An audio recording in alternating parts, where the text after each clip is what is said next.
minutes. Thank you, Mr. Chairman. Ms. Giles, Ms. McCabe, you talked anecdotally about the comments of the other parts of the ZEV industry with respect to the ZEV investment by VW. What detailed analysis did the EPA do to take a market that's just starting and then to jam $2.7 billion into it? What detailed analysis did the EPA do to see what impact that would have on the market? So you're referring to the ZEV investment? Correct. So the $2 billion ZEV investment, what we have heard from other people that are in this What market. detailed analysis did you do? We did not do a detailed analysis. Okay, that's fine. You didn't do any detailed our analysis. purpose So my question is this. Doesn't it make sense to rigorously study this important question before requiring a defendant accused of cheating customers and the U.S. government to flood a growing market with $2 billion of capital? So we install, as you are aware, we put a number of provisions in this consent decree that are designed to put sidebars on VW's behavior. No, that's not the question. The question is, doesn't it make sense to do some sort of detailed analysis on the market that you're getting ready to impact? We intended. Does it or does it not?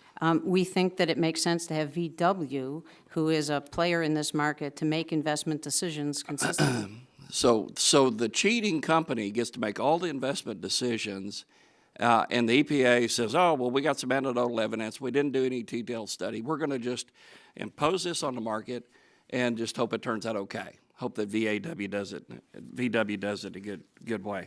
That is not how we perceived it. Oh, well, that's the way the American people are going to perceive it. All right, moving on. EPA is currently conducting midterm evaluation of the fuel economy and emissions standards for light-duty vehicles. These so-called CAFE and GHG standards require annual increases in fuel efficiency reaching 54.5 miles per gallon by 2025, a nearly doubling over current fuel efficiency. At a September hearing before this committee, you informed us that these standards could be met without a substantial increase in the electrification of the nation's vehicle fleet. Is that correct? Yes, I did. Okay. Just last week, your agency issued its proposed conclusions to its midterm evaluation of these standards, and in it, your agency essentially says that automakers are on track to meet the greenhouse gas standards and that no relaxation of targets in the out years is necessary. Is that also correct? That's correct. Okay.